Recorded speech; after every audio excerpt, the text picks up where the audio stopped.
everyone and welcome to my channel. This is the Princess Vlog, where I will be recording and reciting posts that I wrote in the Princess blog at www.theprincessblog.org. Feel free to like and subscribe if you enjoy this channel, and let me know in the comments which posts you'd like to hear or new ideas you'd like me to write about next. This is my first post here, so it's only fitting to do an analysis of Disney princess history so far.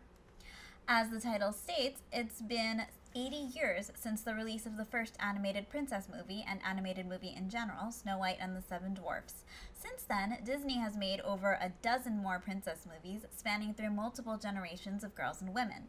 That's a lot of history. With how much social norms have changed between the 1930s and today, it would have been very easy for the Disney princess line to become a forgotten relic of the past. Yet, with an upcoming reunion in the Wreck-It Ralph sequel, the princesses are more popular than ever. Why? Disney updates their movies with the times. That's why they're called classics. Each princess is a caricature of what is considered the ideal woman for that time period. Even though most of these movies are set in the medieval or Renaissance era, it's clear that the characters are made for the audience to relate to. They're not exactly going for historical fiction here.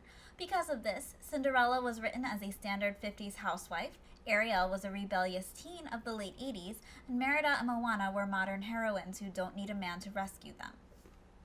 You might think that since Disney's newer movies are so successfully marketed to modern-day little girls, the older ones will collect dust in people's DVD libraries.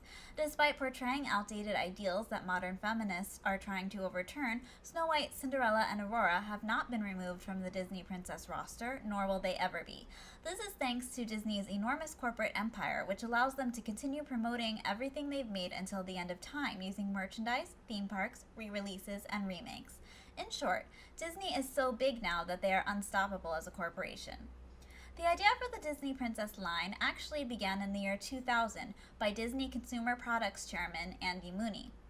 Even though there were already at least 6 Disney princesses out at this time, 8 if you count Pocahontas and Mulan, they had never been marketed together as a brand. Instead, each movie had its own merchandise line as it was released, which would inevitably fade into an occasional meet and greet in the theme parks. The idea for an entire brand based around the princesses as a line was, in short, magical. It gave girls a chance to pick their favorite princess, play dress up, and learn all the songs. Despite the popularity of the Disney sing-along VHS tapes in the early 90s, the first Disney princess themed sing-along came out on DVD in 2004.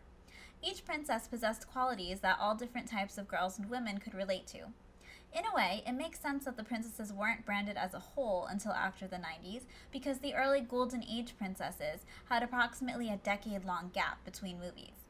Snow White came out in 1937, Cinderella in 1950, and Sleeping Beauty, which was actually considered a big flop at the time, came out in 1959. It wasn't until The Little Mermaid came out in 1989 and kicked off the Disney Renaissance that Disney began having gorgeous new animated classics coming out almost every year.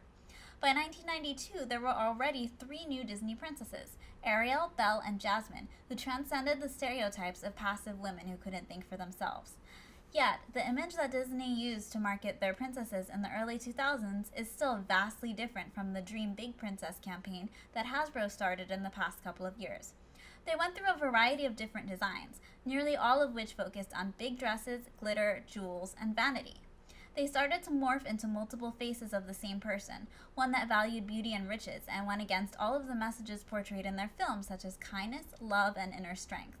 This resulted in complaints from the director of Disney Pixar's Brave, because the Disney princess image did not match Merida's personality or many of the other princesses in the line, such as Jasmine, who insisted that she wasn't some prize to be won. Despite the fact that the Disney princess brand was enormously successful, there was so much more that could be done with it. In early 2016, Hasbro bought the Disney Princess toy line from Mattel. They sought to change the brand to something more about empowerment and less about ball gowns. Thus, the Dream Big Princess campaign was born. It happened not a moment too soon, with Moana just around the corner, which promoted empowerment in girls even more than any other princess movie that came before it. The campaign focuses on girls being active, winning races, swimming, painting, and anything else that encourages creativity and diversity. In many ways, it was quite similar to the Barbie Be Anything campaign that was released just a few months prior. So how does Disney manage to keep their princesses relevant as time changes? The answer, as you can see, is rather complicated.